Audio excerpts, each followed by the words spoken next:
You know that feeling when your phone lights up and your whole body changes before you've even read the name?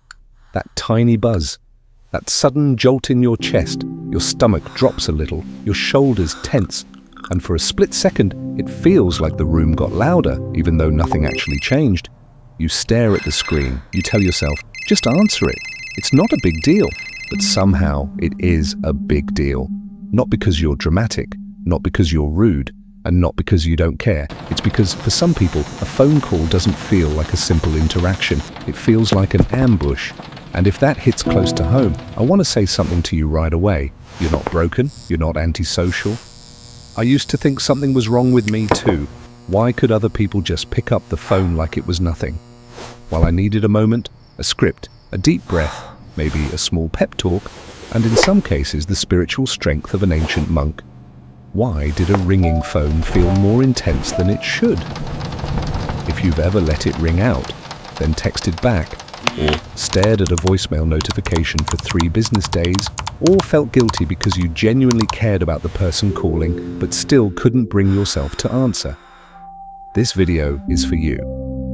Because the truth is, hating phone calls is often not a character flaw. Sometimes it's the signature of a nervous system that processes more, feels more, and needs just a little more space before responding. Let's talk about what may actually be happening in the brain. At Harvard Medical School, researchers describe the amygdala as a kind of relevance detector. In their explanation of fear processing, they note that sensory information can reach the amygdala in less than 100 milliseconds, priming the brain to become more alert before the thinking brain fully catches up.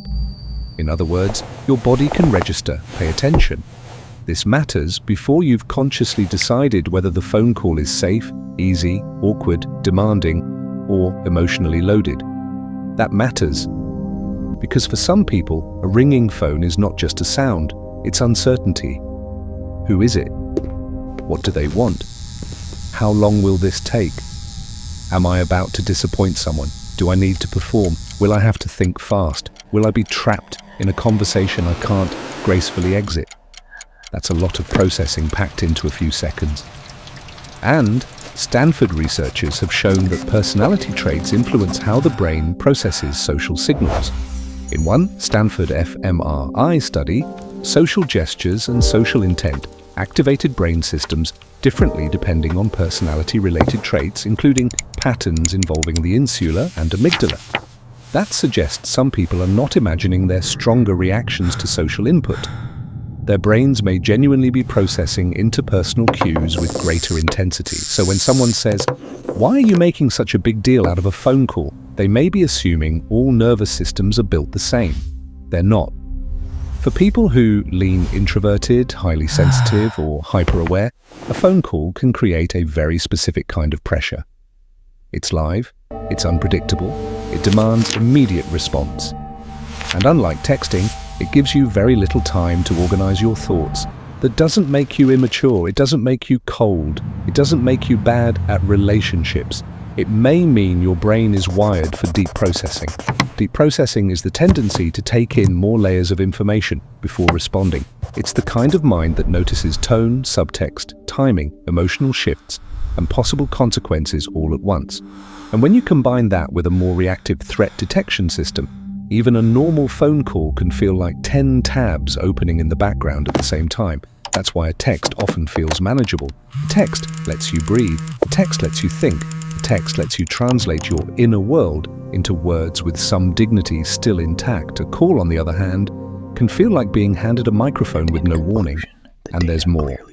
UCLA's work on polyvagal theory explains that states associated with stronger vagal regulation support feelings of safety, social engagement, bonding, and emotional calm. When that system is disrupted, or when the body doesn't feel fully safe, social engagement can become harder and defensive reactions can rise. UCLA also notes that slow breathing can help shift the body toward a calmer, more socially engaged state. So yes, your reaction may be psychological, but it's also biological. This is not just in your head in the dismissive way people say that. It is in your head, or in the sense that it involves real neural wiring, real stress signaling, and real patterns of social processing, which means this behavior is often a feature, not a flaw. Now let's make the turn, because this is the part most people miss. The world often labels people who avoid phone calls as flaky, childish, awkward, socially stunted, or lazy. But here's the reframe. Maybe you don't hate connection. Maybe you hate uncontained connection. Maybe you don't fear people. Maybe you function best when communication has enough structure for your mind to do what it naturally does best: observe, interpret, and respond with care. Your brain isn't overthinking. It's busy processing more data than others. That's a very different story. The same person who avoids random calls is often the person who notices emotional nuance faster than everyone else, can hear the tension in someone's voice immediately, thinks carefully before speaking, remembers exactly how a conversation felt, and often gives unusually thoughtful advice that is not social weakness. That is high attunement. And attunement is a superpower in the right environment. In fact, UCLA researchers writing on social cognition note that some brain systems are deeply involved in understanding the behavior, intentions, and experiences of other people. Social sensitivity is not trivial. It is a meaningful part of how humans navigate one another. So the real issue may not be that you're bad at communication. It may be that your communication style was designed for depth, not speed, for context, for reflection, for one-on-one honesty, not rapid-fire spontaneity, for emotionally accurate conversation, not verbal dodgeball. And once you understand that, something shifts. You stop saying, "Why can't I just be normal?" And you start asking, "What kind of environment helps my nervous system feel safe enough to be fully myself?" That question changes the game, because the game may have been rigged from the start, not by you, by a culture that treats immediate availability as emotional maturity. But not everyone is built for instant access. Some people are built for meaningful access, and that is different. Now let's go deeper. For a lot of people, this pattern didn't start with smartphones. It started in childhood.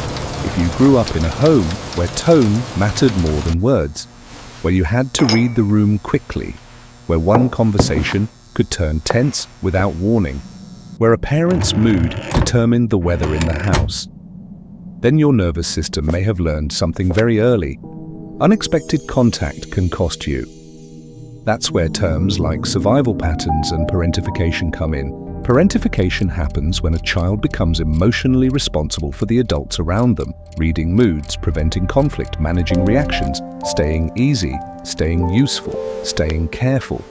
And if that was your role, then a phone call today may not feel neutral.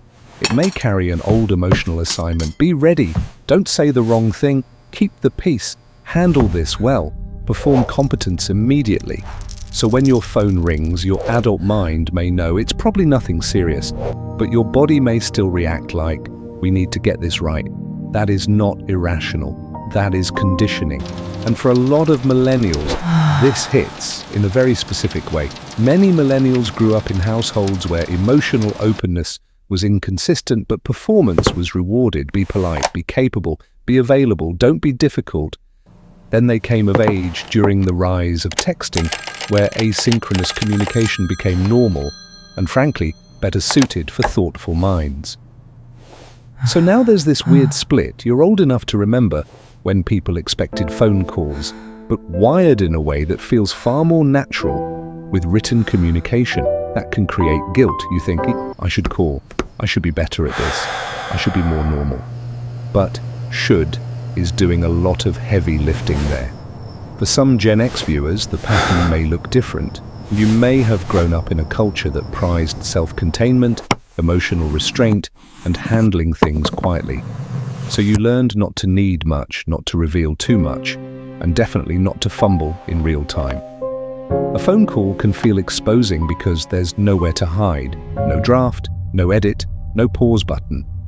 And for highly sensitive people in any generation, the issue can go even deeper. Your identity orientation may be rooted less in performance and more in authenticity. So a live call can feel draining, not because you lack skill, but because you can feel the pressure to become a version of yourself that is faster, smoother, more socially on, and less true. That's exhausting, especially when you've spent years wearing armor. And yes, sometimes the armor looks like I'll text instead. I'll listen to the voicemail later. I'll call back when I'm more ready. Or the classic, I saw it, I just mentally wasn't there yet. That doesn't always mean avoidance in the shallow sense. Sometimes it means your system is trying to create enough safety to respond well. Even Stanford's neuroscience discussion of socializing points out that introverts may still benefit from connection, but those benefits can peter out sooner, and different people need different social diets. Some fill up quickly, some need smaller servings of interaction to feel well rather than overwhelmed. That idea is huge because it means your problem may not be connection itself. It may be the dosage, the format, and the lack of recovery time. A 10-minute planned call with someone safe may be fine. A random call in the middle of your workday when your brain is already juggling 7 things and trying not to crash. That can feel like somebody kicked open the door to your inner world. Of course you don't love that. Your armor didn't come from nowhere. It came from adaptation, from intelligence, from trying to survive environments that ask too much of your nervous system. And once you see that, you can stop shaming yourself for the coping strategy and start becoming more compassionate about what it was protecting. So let me leave you with a permission slip. You do not have to become the kind of person who happily answers every phone call just to prove that you're healed. You do not have to force yourself into a communication style that fries your nervous system. You do not have to keep acting like the only acceptable version of connection is instant, verbal, and always on demand. You are allowed to prefer texts before calls, scheduled conversations, voice notes over live pressure, slower replies with more depth, and relationships that respect your pacing. That is not selfish. That is self-knowledge. And maybe your work is not to erase this trait. Maybe your work is to understand it so well that it no longer controls you with shame. Because shame is the real thief here. Not sensitivity, not caution, not needing a minute before you answer. The real wound is thinking that your wiring makes you less lovable. It doesn't. In many cases, it makes you more thoughtful, more perceptive, more intentional, more careful with people's hearts. And in a loud world that rewards speed over sincerity, that kind of person can feel out of place. But out of place does not mean wrong. It might just mean rare. So the next time your phone rings and your whole body reacts, try this instead of self-criticism. My nervous system likes context. My mind processes deeply. I'm not failing at connection. I just need a form of connection that honors how I'm built. That's not weakness. That's wisdom. And if this hit close to home, leave a comment, even just one word, so the person scrolling past feels seen. Maybe your word is same. Maybe it's guilty. Maybe it's relief. Whatever it is, leave it below. Because sometimes the quietest truths are the ones that finally make us feel less alone.